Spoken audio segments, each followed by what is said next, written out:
Welcome back to Iraqi Dinar News Channel. I'm your host, Sophia.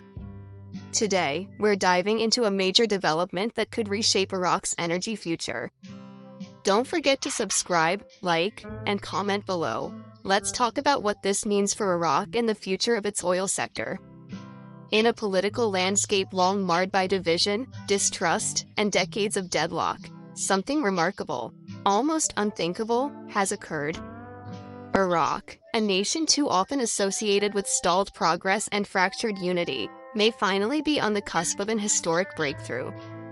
A flicker of hope emerged this week from the war-scarred ground of political negotiations as the federal government in Baghdad and the Kurdistan regional government in Erbil reached a long-awaited agreement on oil revenues and exports. And while it may sound like just another bureaucratic footnote in a region notorious for its political inertia, this deal could represent something far more profound. MP Jamal al-Harki, a prominent voice in the Iraqi parliament, captured the magnitude of the moment in his declaration. The oil agreement between Baghdad and Erbil is a step towards enacting the oil and gas law. At first glance, this might sound diplomatic and vague, but read between the lines, and you'll find something almost shocking. A flickering but undeniable signal that the nearly 20-year impasse over Iraq's critical oil and gas legislation might finally be coming to an end. Why this is bigger than it seems. To understand the importance of this agreement, one must rewind to 2005.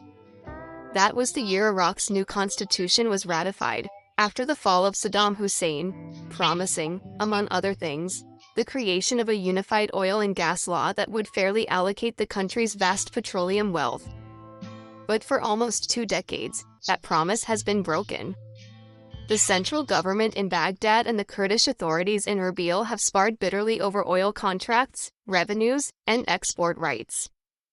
Billions of dollars have been lost or disputed. Trust has been eroded. The people, those who should have benefited most from Iraq's oil wealth, have suffered. But this recent agreement changes the tone. Al-Harki called it a real beginning to strengthen trust between the two sides, and he is not exaggerating. This isn't just about barrels and pipelines. It's about nation building, healing deep political wounds, and proving, at last, that consensus in Iraq is still possible. What does the agreement actually do?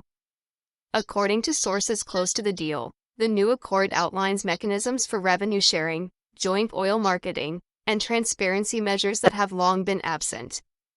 The KRG has agreed to allow federal oversight of its oil exports, while Baghdad has pledged to resume budget payments to the Kurdish region, payments that had been frozen amid disputes.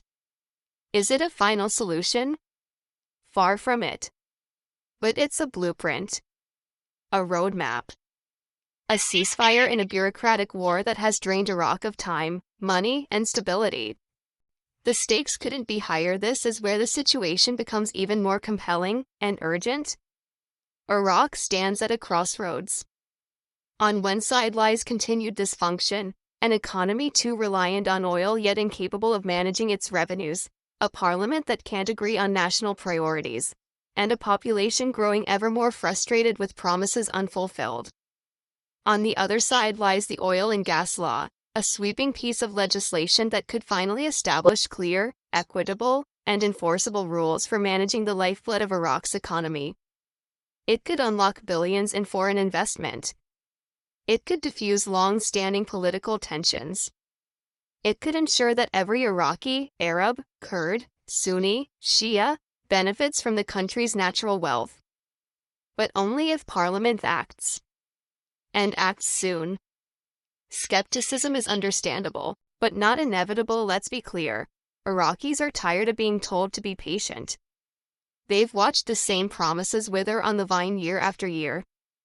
And yes, the path to passing the oil and gas law remains perilous, with political factions still deeply divided and regional rivalries just beneath the surface. But something about this moment feels different. The tone. The timing. The fact that a law once considered untouchable is back on the table, being spoken of not as a fantasy, but a future.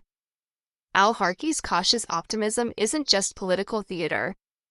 It's a reflection of real, behind-the-scenes movement, Movement that, if nurtured, could finally break Iraq's legislative paralysis. Fingers crossed, but eyes open. Let's not pretend that this will be easy. Let's not forget that many agreements in Iraq have unraveled as quickly as they were signed. And yet, to dismiss this moment would be to miss the quiet revolution it represents. Trust, however fragile, is being rebuilt. There is hope in Baghdad. There is hope in Erbil. And there is cautious hope among Iraqis that perhaps, just perhaps, the long-promised oil and gas law will not remain a dusty dream, but become a living document that unites rather than divides. Let's keep our fingers crossed. Let's hold our leaders accountable. And above all, let's not let this moment slip away. Because Iraq deserves more than headlines and handshakes. It deserves a future that finally delivers. In the end, I will request my friends who are watching me, let's be positive and patient, because patience is the key to success.